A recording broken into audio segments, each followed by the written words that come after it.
ओम स्वात्मने नमः सर्वात्मने नमः। स्व गीता अध्याय 7 समाधि योग प्रारंभिक संकेत। अब तक की यात्रा में अध्याय 1 ने विषाद, अध्याय 2 ने स्वधर्म, अध्याय 3 ने ज्ञान, अध्याय 4 ने कर्म, अध्याय 5 ने भक्ति और अध्याय 6 ने ध्यान से मन और हृदय को शांत किया। अब हम प्रवेश करते हैं समाधि योग।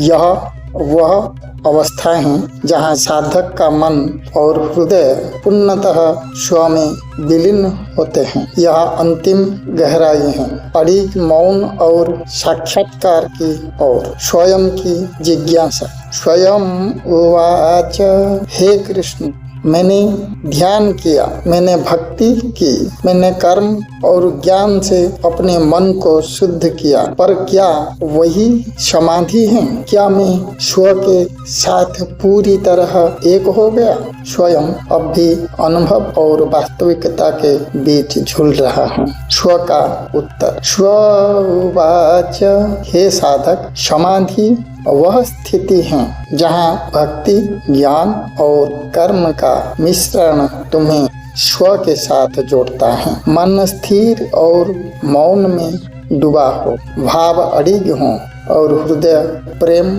और शांति से भर जाए। साधक, तब तो अनुभव करेगा कि स्वयं और स्व अलग नहीं बल्कि बिंदु का अंतर है। वह सदा तेरे भीतर ही है।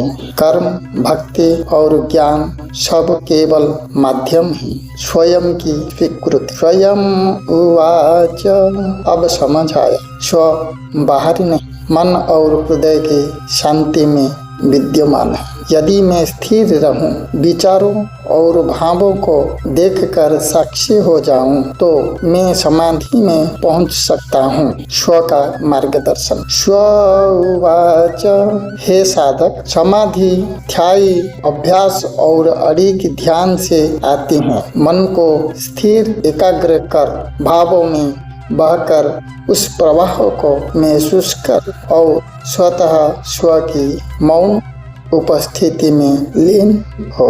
जैसे दीपक हवा से शांत होकर स्थिर जलता है, वैसे ही स्व स्थिर होकर समाधि में पहुंचता है। साधक, समाधि योग वही है जो तुझे भीतर से पूर्ण, मुक्त और आनंदित बनाता है। निष्कर्ष। समाधि योग हमें सिखाता है स्वतः मन और हृदय का स्थिर होना अनिवार्य है। स्वतः भावों का नियंत्रण समाधि की कुंजी है। अंततः स्वयं और स्व का एकत्व ही वास्तविक मुक्ति है। अध्याय 7 में साधक ने अनुभव किया, भक्ति, ज्ञान और कर्म से मन स्थिर होता है और अनंत स्व का प्रत्यक्ष अनुभव संभव होता है। अब आगे के अध्याय में गीता और वेदांत हमें बताएंगे कि स्व की अनुभूति केवल ध्यान नहीं है बल्कि जीवन, ज्ञान और दर्शन में भी